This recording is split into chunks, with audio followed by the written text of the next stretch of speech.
गोदावरी नदी के तट पर एक विशाल सेमल का वृक्ष था, जिसकी घनी शाखाएं राहगीरों को छाया प्रदान करती थीं।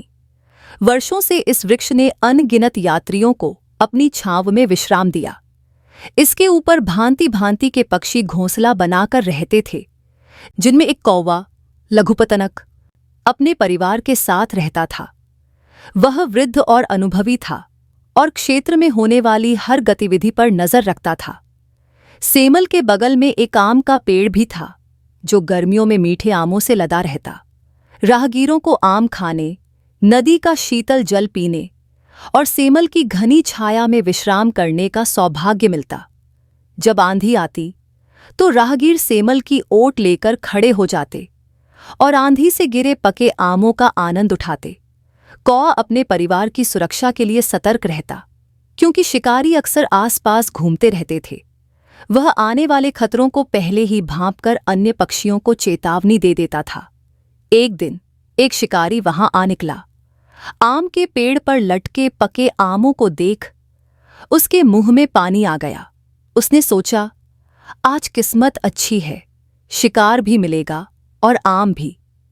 यह सोचकर उसने जमीन पर चावल बिखेर दिए और जाल बिछा दिया। इसके बाद वह नदी के किनारे बैठकर इंतजार करने लगा। थोड़ी देर बाद आकाश से कबूतरों का एक दल अपने राजा चित्रग्रीव के साथ पानी पीने के लिए नदी के किनारे उतरा। शिकारी ने उन्हें देखा और उत्साहित हो गया। कबूतरों ने जमीन पर बिखरे चावलों को देखा और खुश होकर बोले, वाह, आज तो खाने को भी मिल रहा है और पीने को भी। वे चावलों की ओर जाने लगे। तभी उनके राजा चित्रग्रीव ने उन्हें रोका और पूछा, कहाँ जा रहे हो? कबूतरों ने कहा, महाराज, पानी पीकर प्यास बुझाएंगे और फिर इन चावलों से पेट भरेंगे। साथ ही सेमल के पेड़ पर आपका मित्र लघुपतनक कौवा भी रहता है। आज 3 फायदे होंगे। चित्रग्रीव ने कहा, मित्रों, ये चावल शिकारी ने बिछाए हैं। लोभ में आकर मत भूलो कि जान से हाथ धो बैठोगे।